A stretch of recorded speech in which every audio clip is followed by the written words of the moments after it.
विघ्नोपशान्तये यस्य द्विरदवक्त्राद्याः पारिषद्याः परस्सतं विघ्नं निघ्नन्ति सततं विश्वक्सेनं तमाश्रये व्यासं वसिष्ठनप्तारं शक्तेः पौत्रमकल्मषं पराशरात्मजं वन्दे शुकतातं तपोनिधिं व्यासाय विष्णुरूपाय व्यासरूपाय विष्णवे नमो वै ब्रह्मनिधये वासिष्ठाय नमो नमः अविकाराय शुद्धाय नित्याय परमात्मने सदैकरूपरूपाय विष्णवे सर्वजिष्णवे यस्य स्मरणमात्रेण जन्मसंसारबन्धनात् विमुच्यते नमस्तस्मै विष्णवे प्रभविष्णवे ॐ नमो विष्णवे प्रभविष्णवे श्रीवैशम्पायन उवाच श्रुत्वा धर्मानशेषेण पावनानि च सर्वशः युधिष्ठिरः शान्तनवं पुनरेवाभ्यभाषत युधिष्ठिर उवाच किमेकं दैवतं लोके किं वाप्येकं परायणं स्तुवन्तः कं कमर्चन्तः प्राप्नुयुर्मानवा शुभम् को धर्मः सर्वधर्माणां भवतः परमो मतः किं जपन्मुच्यते जन्तुः जन्म संसारबन्धनात् श्रीभीष्म उवाच जगत्प्रभुं देवदेवम् अनन्तं पुरुषोत्तमं स्तुवन्नाम सहस्रेण पुरुषः सततोत्थितः तमेव चार्चयन् नित्यं भक्त्या पुरुषमव्ययं ध्यायं स्तुवन्नमस्यंश्च यजमानस्तमेव च अनादिनिधनं विष्णुं सर्वलोकमहेश्वरं लोकाध्यक्षं स्तुवन् नित्यं सर्वदुःखादिगो भवेत् ब्रह्मण्यं सर्वधर्मज्ञं लोकानां कीर्तिवर्धनं लोकनाथं महद्भूतं सर्वभूतभवोद्भवम् एष मे सर्वधर्माणां धर्मोऽधिकतमो मतः यद्भक्त्या पुण्डरीकाक्षं स्तवैरर्चेन्नरः सदा परमं यो महत्तेजः परमं यो महत्तपः परमं यो महद्ब्रह्म परमं यः परायणम् पवित्राणां पवित्रं यो मङ्गलानां च मङ्गलम् दैवतं देवतानां च भूतानां यो व्ययः पिता यतः सर्वाणि भूतानि भवन्त्यादियुगागमे यस्मिंश्च प्रलयं यान्ति पुनरेव युगक्षये तस्य लोकप्रधानस्य जगन्नाथस्य भूपते विष्णोर्नाम सहस्रं मे शृणु पापभयापहम्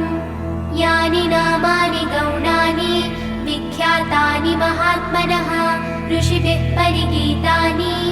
तानि वक्ष्यामि भूतये ऋषिर्नाम्नां सहस्रस्य वेदव्यासो महामुनिः छन्दोनुष्टुप् तथा देवो भगवान् देवकीसुतः अमृतांशोद्भवो बीजं शक्तिर्देवकीनन्दनः त्रिसामा हृदयं तस्य शान्त्यर्थे विनियुज्यते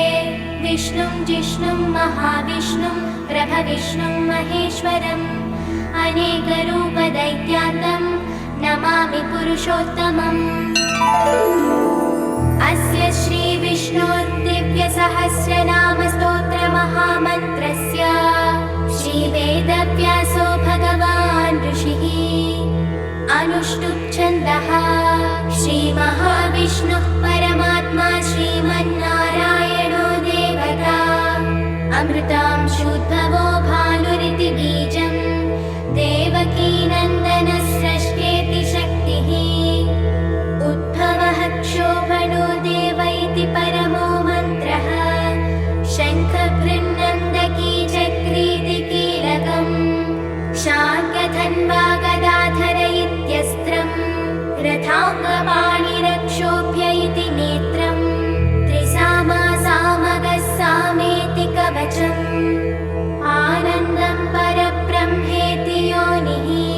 ऋतुः सुदर्शनः काल इति दिग्बन्धः श्री इति ध्यानम्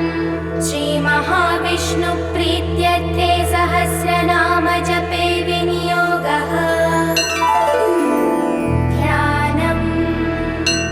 क्षीरोदन्वत्प्रदेशे शुचिमणिविलसत्सैकते मौक्तिकानां मालाकृतासनस्थः स्फटिकमणिनिभैर्मौक्तिकैर्मण्डिताङ्गः शुभ्रैरभ्रैरदभ्रैरुपरि विरचितैः मुक्तपीयूषवर्षैः आनन्देन पुनीयादरिनलिनगदाशङ्खपाणिर्मुकुन्दः भूः पादौ यस्य नाभिः वियदसुरनिलः चन्द्रसूर्यौ च नेत्रे कर्णावासाः शिरोद्यौ मुखमपि दहनो यस्य वास्तेयमब्धिः अन्तस्थं यस्य विश्वं सुरनरखगो भोगि गन्धर्वदैत्यैः चित्रं रम्यते तं त्रिभुवनवपुषं विष्णुमीशं नमामि ॐ नमो भगवते वासुदेवाय शान्ताकारं भुजगशयनं पद्मनाभं सुरेशं विश्वाधारं गगनसदृशं मेघवर्णं शुभाङ्गम् लक्ष्मीकान्तं कमलनयनं योगिहृद्ध्यानगम्यं वन्दे विष्णुं भवभयहरं सर्वलोकैकनाथं मेघश्यामं पीतकौशेयवासं श्रीवत्साङ्गं कौस्तुभोद्भासिताङ्गं पुण्योपेतं पुण्डरीकायताक्षं विष्णुं वन्दे सर्वलोकैकनाथम् नमः समस्तभूतानामादिभूताय भूभृते अनेकरूपरूपाय विष्णवे प्रभविष्णवे सशङ्खचक्रं सकिरीटकुण्डलं सपीतवस्त्रं सरसीरुहेक्षणं सहारवक्षस्थलशोभिकौस्तुभं नमामि विष्णुं शिरसा चतुर्भुजम् छायायां पारिजातस्य हेमसिंहासनोपरि आसीनमम्बुजश्याममायताक्षमलङ्कृतम् चन्द्राननं चतुर्बाहुं श्रीवत्साङ्कितवक्षसं रुक्मिणी सत्यभामाभ्यां सहितं कृष्णमाश्रये ॐ विश्वं विष्णुर्वषट्कारो भूतभव्यभवत्प्रभुः भूतकृद्भूतभृद्भावो भूतात्मा भूतभावनः भूतात्मा परमात्मा च मुक्तानां परमागतिः अव्ययः पुरुषः साक्षी क्षेत्रज्ञोऽक्षर एव च योगो योगविदां नेता प्रधानपुरुषेश्वरः नारसिंहवपुः श्रीमान् केशवः पुरुषोत्तमः सर्वशिवस्थाणुः भूतादिर्निधिरव्ययः सम्भवो भावनो भर्ता प्रभवः प्रभुरीश्वरः स्वयं भूशम्भुरादित्यः पुष्कराक्षो महास्वनः अनादिनिधनो धाता विधाता धातुरुत्तमः अप्रमेयो हृषीकेशः पद्मनाभोऽमरप्रभुः विश्वकर्मा मनुस्त्वष्टा स्थविष्ठस्थविरो ध्रुवः अग्राह्यः शाश्वतः कृष्णो लोहिताक्षः प्रदत्तनः प्रभूतस्त्रिगुप्धाम पवित्रं मङ्गलं परम् ईशानः प्राणदः प्राणो ज्येष्ठः श्रेष्ठः प्रजापतिः हिरण्यगर्भो भूगर्भो माधवो मधुसूदनः ईश्वरो विक्रमी धन्वी मेधावी विक्रमः क्रमः अनुत्तमो दुराधर्षः कृतज्ञः कृतिरात्मवान् सुरेशः शरणं शर्म विश्वरेतः प्रजाभवः अहः संवत्सरो व्याळः प्रत्ययः सर्वदर्शनः अजः सर्वेश्वरः सिद्धः सिद्धिः सर्वादिरच्युतः वृषा कपिलमेयात्मा सर्वयोगविनिःसृतः वसुर्वसुमनाः सत्यः समात्मा संवितः समः अमोघः पुण्डरीकाक्षो वृषकर्मा वृषाकृतिः रुद्रो बहुशिरा बभ्रुर्विश्वयोनिः शुचिश्रवाः अमृतः शाश्वतस्थाणुर्वरारोहो महातपाः सर्वगः सर्वविद्भानुः विश्वक्सेनो जनार्दनः वेदो वेदविदव्यङ्गो वेदाङ्गो वेदवित्कविः लोकाध्यक्षः सुराध्यक्षो धर्माध्यक्षः कृताकृतः चतुरात्मा चतुर्व्यूहः चतुर्दंष्ट्रश्चतुर्भुजः भ्राजिष्णुर्भोजनं भोक्ता सहिष्णुर्जगदादिजः अनघो विजयो जेता विश्वयोनिः पुनर्वसुः उपेन्द्रो वामनः प्रांशु अमोघः शुचिरूर्जितः अतीन्द्रः सङ्ग्रहः सर्गो धृतात्मा नियमो यमः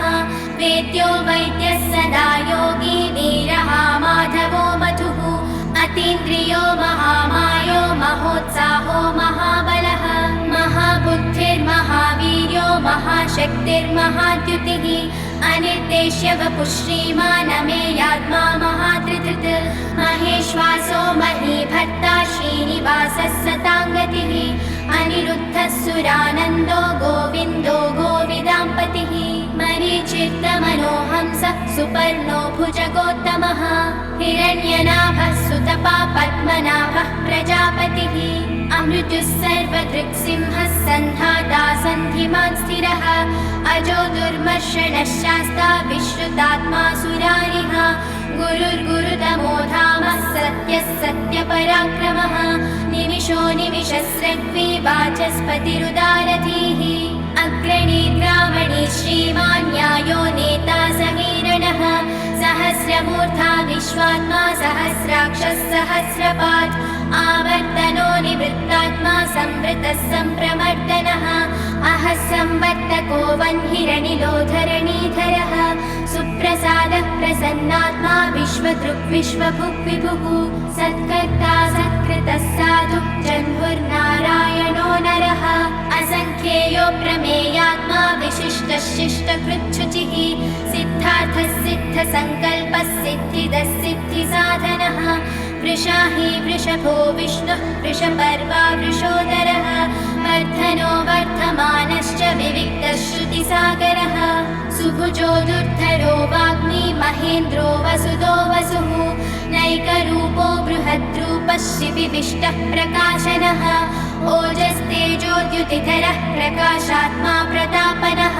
वृद्धः स्पष्टाक्षरो मन्त्रः चन्द्रांशुर्भास्करद्युतिः अमृतांशोद्भवो भानुः शशबिन्दुः सुरेश्वरः औषधं जगतः सेतुः सत्यधर्मपराक्रमः भूतभव्यभवन्नाथः पवनः पावनो नलः कामः कामकृत्कान्तः कामः कामप्रदः प्रभुः युगादिकृत्युगावर्तो नैकमायो महाशनः अदृश्यो व्यक्तरूपश्च सहस्रजित् अनन्तजित् इष्टो विशिष्टः शिष्टेष्टः शिखण्डी नहुषो वृषः क्रोधः क्रोधकृत्कर्ता विश्वबाहुर्महीधरः अच्युतः प्रथितः प्राणः प्राणदो वासवानुजः अपाम्निधिरधिष्ठानम् अप्रमत्तः प्रतिष्ठितः स्कन्दः स्कन्धधरो धुर्यो वरदो वायुवाहनः वासुदेवो बृहद्भानुरादिदेवः पुरन्दरः अशोकस्तारणस्तारः शूरः शौरिर्जनेश्वरः अनुकूलश्च तावर्तः पत्नी पद्मनिभेक्षणः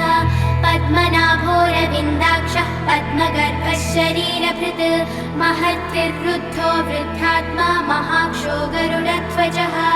अतुलः शरभो भीमः समयज्ञो हविर्हरिः सर्वलक्षणलक्षण्यो लक्ष्मीवान् समितिञ्जयः विक्षरो रोहितो मार्गो हेतुर्दामोदरः सहः महीधरो महाभागो वेगवानमिताशनः उद्भवः क्षोभणो देवः श्रीगर्भः परमेश्वरः करणं कारणं कर्ता विकर्ता गहनो गुहः व्यवसायो व्यवस्थानः संस्थानस्थानदो ध्रुवः परर्थिः परमस्पष्टः तुष्टः पुष्टः शुभेक्षणः रामो विरामो विरतो मार्गो नेयो नयोनयः वीरशक्तिमतां श्रेष्ठो धर्मो धर्मविदुत्तमः वैकुण्ठः पुरुषः प्राणः प्राणदः प्रणवः पृथुः हिरण्यगर्भः शत्रुघ्नो व्याप्तो वायुरधोक्षजः ऋतुः सुदर्शनः कालः परमेष्ठी परिग्रहः उग्रः संवत्सरो दक्षो विश्रामो विश्वदक्षिणः विस्तारस्थावरस्थाणुः प्रमाणं बीजमव्ययम् अर्थोऽनर्थो महाकोशो महाभोगो महाधनः अनिर्विण्णस्थविष्ठो भूर्धर्मयूपो महामखः नक्षत्रेमिर्नक्षत्री क्षमः क्षामः समीहनः यज्ञैज्यो महेज्यश्च क्रतुः सत्रं सतां गतिः सर्वदर्शी विमुक्तात्मा सर्वज्ञो ज्ञानमुत्तमम् सुव्रतः सुमुखः सूक्ष्मः सुघोषः सुखदः सुहृत् मनोहरो जितक्रोधो वीरबाहुर्विदारणः स्वापनः स्ववशो व्यापी नैकात्मा नैककर्मकृत् वत्सरो वत्सरो वत्सी रत्नगर्भो धनेश्वरः धर्मगुप्धर्मकृद्धर्मी सदसक्षरमक्षरम् अविज्ञाता सहस्रांशु विधाता कृतलक्षणः गभस्तिनेमिः सत्त्वस्थः सिंहो भूतमहेश्वरः आदिदेवो महादेवो देवेशो देवभृद्गुरुः उत्तरो गोपतिर्गोप्ता ज्ञानगम्यः पुरातनः शरीरभूतभृद्भोक्ता कपीन्द्रो भूरि दक्षिणः सोमपोमृतपः सोमः पुरुजित् पुरुसत्तमः विनयोजयः सत्यसन्धो दाशार्हः सात्वतां पतिः जीवो विनयिता साक्षी मुकुन्दो मितविक्रमः अम्भोनिधिरनन्दात्मा महोदतिशयोऽन्तकः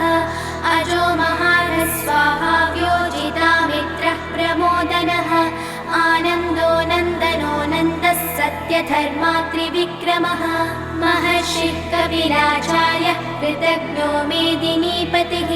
त्रिपदस्त्रिदशाध्यक्षो महाशृङ्गः कृतान्तकृत्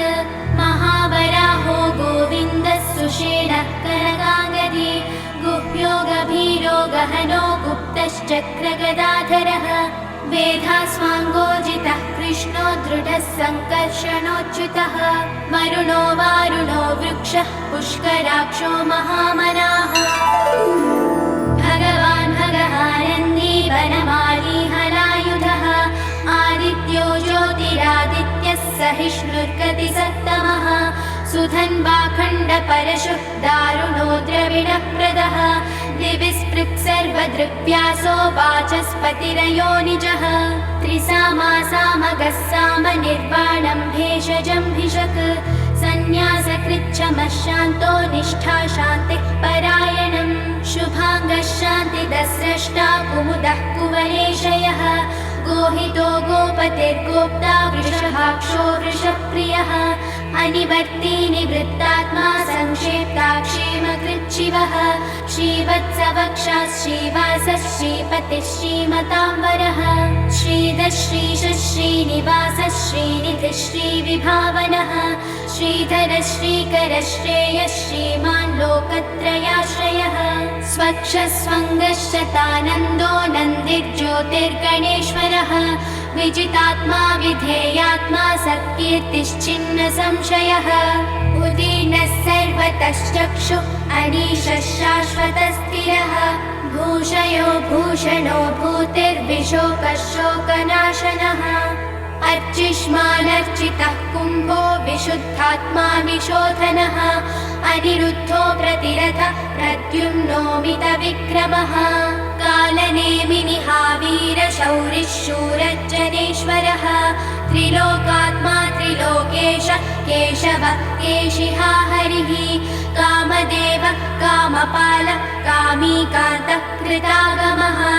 अनिर्देश्यवपुर्विष्णुर्वीरो नन्दो धनञ्जयः ब्रह्मण्यो ब्रह्मकृत् ब्रह्मा ब्रह्म ब्रह्म विवर्धनः ब्रह्मविद् ब्राह्मणो ब्रह्मी ब्रह्मज्ञो ब्राह्मणप्रियः महाक्रमो महाकर्मा महातेजा महोरगः महाक्रतुर्महायज्वा महायज्ञो महाहविः स्तव्यस्तव प्रियस्तोत्रं स्तुतिस्तोतारणप्रियः पूर्णः पूरयिता पुण्य पुण्यकीर्तिरनामयः मनोजवस्तीर्थकरो वसुरेता वसुप्रदः वसुप्रदो वासुदेवो वसुर्वसुमनाहविः सद्गतिः सत्कृतिः सत्ता सद्भूतिः सत्परायणः शूरसेनो यदुश्रेष्ठः सन्निवासः सुयामुनः भूतावासो वासुदेवः सर्वासुनिलयो नलः दर्पहा दर्पदो दृप्तो दुर्धरो विश्वमूर्तिर्महामूर्तिर्तीर्थमूर्तिरमूर्तिमान् अनेकमूर्तिरव्यक्त शतमूर्तिश्शताननः एकोनैकस्तवः कः किं यत्तत्पदमनुत्तमम् लोकबन्धुर्लोकनाथो माधवो भक्तवत्सलः सुवर्णवर्णो हेमाङ्गो वराङ्गश्चन्दनाङ्गदी वीरः विषमः शून्यो घृताशीरचलश्चलः अमानी मानदो मान्यो लोकस्वामी त्रिलोकधृत् सुमेधा मेधजोधन्यः सत्यमेधाधराधरः तेजो वृषोद्युतिधरः सर्वशस्त्रभृताम्बरः प्रग्रहो निग्रहो व्यग्रो नैकशृङ्गो गदाग्रजः चतुर्मूर्तिश्चतुर्बाहुश्चतुर्व्यूहश्चतुर्गतिः चतुरात्मा चतुर्भावश्चतुर्वेदविदेकपात् समावर्तो निवृत्तात्मा दुर्जयो दुरतिक्रमः दुर्लभो दुर्गमो दुर्गो दुरावासो दुरारिहा शुभाङ्गो लोकसानङ्गः सुतन्तुस्तन्तुवर्धनः इन्द्रकर्मा महाकर्मा कृतकर्मा कृतागमः उद्भवः सुन्दरः सुन्दो रत्ननाभः सुलोचनः अर्को वाचसनः शृङ्गी जयन्तः सर्वविजयी सुवर्णबिन्दुरक्षोभ्यः सर्ववागीश्वरेश्वरः महाह्रदो महागर्तो महाभूतो महानिधिः कुमुदः कुन्दरः कुन्द पर्जन्यः पावनोऽनिलः अमृतांशोऽमृतवपुः सर्वज्ञः सर्वतोमुखः सुलभः सुव्रतः सिद्धः शत्रुजिच्छत्रुतापनः यक्रोधोदुम्बरो श्वत्थश्चाणूरान्ध्रनिषूदनः सहस्रार्चिः सप्तजिह्वः सप्तैधाः सप्तवाहनः अमूर्तिरणघो चिन्त्यो भयकृद्भयनाशनः अणुर्बृहत्कृशस्थूलो गुणभृन्निर्गुणो महान् अधृतस्वधृतस्वास्थ्यप्राग्वंशो वंशवर्धनः भारभृद्गथितो योगी योगीशः सर्वकामदः आश्रमश्रमणक्षाम सुपर्णो वायुवाहनः धनुर्धरो धनुर्वेदो दण्डो दमयितादमः अपराजितः सर्वसहो नियन्ता नियमो यमः सत्त्ववान् सात्विकः सत्यः सत्यधर्मपरायणः अभिप्राय प्रियार्होर्ह प्रियकृत्प्रीतिवर्धनः विहाय जगतिज्योति सुरुचिर्भुतभुग्विभुः रविर्विरोचनः सूर्य सवितारविलोचनः अनन्तो हुतभुग्भोक्ता सुखदो नैकजोऽग्रजः अनिर्विण्णः सदामर्षि लोकाधिष्ठानमद्भुतः सनातनतमः कपिलः कपिरव्ययः स्वस्तिरस्वस्तिकृत् स्वस्ति स्वस्ति भुक् स्वस्ति दक्षिणः अरौद्र कुण्डली चक्री विक्रम्योजितशासनः शब्दातिगः शब्दसः शिशिरः शर्वरीकरः अक्रूरः पेशलो दक्षो दक्षिण क्षमिणाम्बरः विद्वत्तमो वीतभय पुण्यश्रवणकीर्तनः उत्तारणो दुष्कृतिः पुण्यो दुःस्वप्ननाशनः वीरः रक्षणः सन्तो जीवनपर्यवस्थितः अनन्तरूपोऽनन्तश्रीचिदमन्युर्भयापहः चतुरश्रो गभीरात्मा विदिशो व्यादिशो दिशः अनादिर्भूर्भुवो लक्ष्मी सुवीरो रुचिराङ्गदः जननो जनजन्मादिर्भीमो भीमपराक्रमः आधारनिलयो धाता पुष्पहास प्रजागरः ऊर्ध्वगः सत्पथाचार प्राणदः प्रणवः पणः प्रमाणं प्राणनिलय प्राणभृत् प्राणजीवनः तत्त्वं तत्त्वविदेकात्मा जन्म मृत्युजराधिगः भूर्भुवस्वस्तरुस्तारः सविता प्रपितामहः यज्ञो यज्ञपतिर्यज्वा यज्ञाङ्गो यज्ञवाहनः यज्ञभृत्यज्ञकृत्यग्नि यज्ञभुक्यज्ञसाधनः यज्ञान्तकृत्यज्ञगुह्यमन्नमन्नादयेव च आत्मयोनिस्वयं जातो वैखानः सामगायनः देवकीनन्द स्रष्टा क्षितीश पापनाशनः शङ्खभृन्नन्दकी चक्री शाङ्गधन्वा गदाधरः रथाङ्गपाणिरक्षोभ्य सर्वप्रहरणायुधः सर्वप्रहरणायुध ॐ नमः इति वनमाली गदीशाङ्गी शङ्खी चक्री च नन्दकी श्रीमान्नारायणो विष्णुर्वासुदेवोऽभिरक्षतु वनमाली गदीशाङ्गी शङ्खी चक्री च नन्दकी श्रीमान्नारायणो विष्णुर्वासुदेवोऽभिरक्षतु वनमाली गदीशाङ्गी शङ्खी चक्री च नन्दकी श्रीमान्नारायणो विष्णुर्वासुदेवोऽभिरक्षतु इतीदं कीर्तनीयस्य केशवस्य महात्मनः नाम्नां सहस्रं दिव्यानामशेषेण प्रकीर्तितम् यैदं शृणुयात् नित्यं यश्चापि परिकीर्तयेत् नाशुभं प्राप्नुयात् किञ्चित् सोमुद्रेह च मानवः वेदान्तगो ब्राह्मणस्य क्षत्रियो विजयी भवेत् वैश्योधन समृद्धः स्यात् शूद्रः सुखमवाप्नुयात् धर्मार्थी प्राप्नुयात् धर्मम् अर्थार्थी चार्थमाप्नुयात् कामानवाप्नुयात् कामी प्रजार्थी चाप्नुयात् प्रजाम् भक्तिमान्यः सदोत्थाय शुचिः सद्गतमानसः सहस्रं वासुदेवस्य नाम्नामेतत् प्रकीर्तयेत् यशः प्राप्नोति विपुलं याति प्राधान्यमेव च अचलां श्रियमाप्नोति श्रेयः प्राप्नोत्यनुत्तमम् न भयं क्वचिदाप्नोति वीर्यं तेजश्च विन्दति भवत्यरोगोद्युतिमान् बलरूपगुणान्वितः रोगात्तो मुच्यते रोगात् बद्धो मुच्येत बन्धनात् भयान्मुच्येत भीतस्तु मुच्येतापन्नापदः दुर्गाण्यतितरत्याशु पुरुषः पुरुषोत्तमम् स्तुवन्नाम सहस्रेण नित्यं भक्तिसमन्वितः वासुदेवाश्रयो मर्त्यो वासुदेवपरायणः सर्वपापविशुद्धात्मा याति ब्रह्म सनातनम् न वासुदेव भक्तानामशुभं विद्यते क्वचित्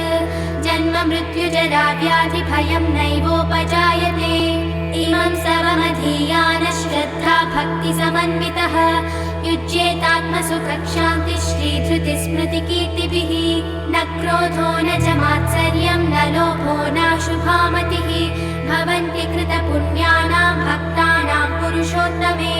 यौ स चन्द्रार्कनक्षत्राखं दिशो भूर्महोदधिः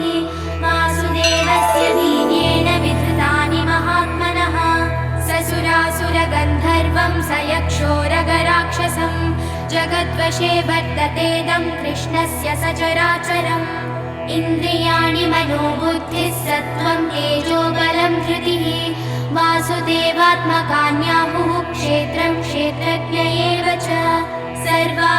सर्वागमानामाचारः प्रथमं परिकल्पते आचारप्रभवो धर्मो धर्मस्य प्रभुरच्युतः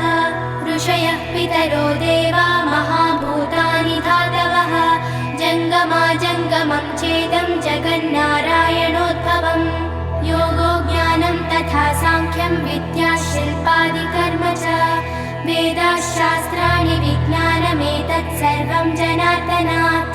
एको विष्णुर्महद्भूतं पृथग्भूतान्यनेकशः त्रिलोकान् व्याप्य भूतात्मा भुङ्क्ते विश्वभुवव्ययः इमं स्तवं भगवतो विष्णुर्व्यासेन कीर्तितं पठेद्य इच्छेत् पुरुषः श्रेयः प्राप्तुं सुखानि च विश्वेश्वरमजं देवं जगतः प्रभुमव्ययं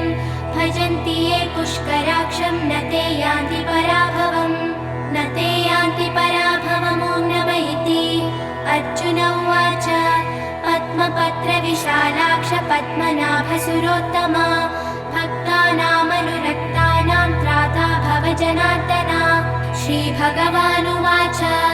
यो मां नाम सहस्रेण स्तोतुमिच्छति पाण्डव सोऽहमेकेन श्लोकेन स्तुत एव न संशयः स्तुत एव न संशयो नमः इति व्यास उवाच वासनात् वासुदेवस्य वासितं भुवनत्रयं सर्वभूतनिवासोऽसि वासुदेव नमोऽस्तु ते वासुदेव नमोऽस्तु ते ॐ नमः इति पार्वत्युवाच केनोपायेन लघुना विष्णोर्नाम सहस्रकं पठ्यते पंडितैः नित्यं श्रोतुमिच्छाम्यहं प्रभो। ईश्वर उवाच श्रीराम राम रामेति रमे रामे मनोरमे सहस्रनाम तत्तुल्यं राम नाम वरानने। श्रीराम राम रामेति रमे रामे मनोरमे सहस्रनाम तत्तुल्यं राम नाम वरानने। श्रीराम राम रामेति रमे रामे मनोरमे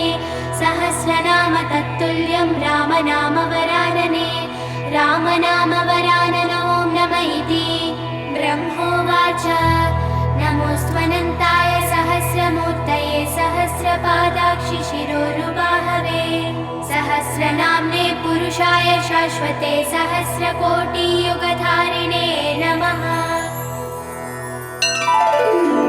सहस्रकोटियुगधारिणे नमः ॐ नमः इति। सञ्जय उवाच यत्र योगेश्वरः कृष्णो यत्र पार्थो धनुर्धरः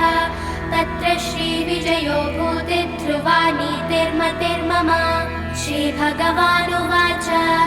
अनन्याश्चिन्तयन्तो मां ये जनाः पर्युपासते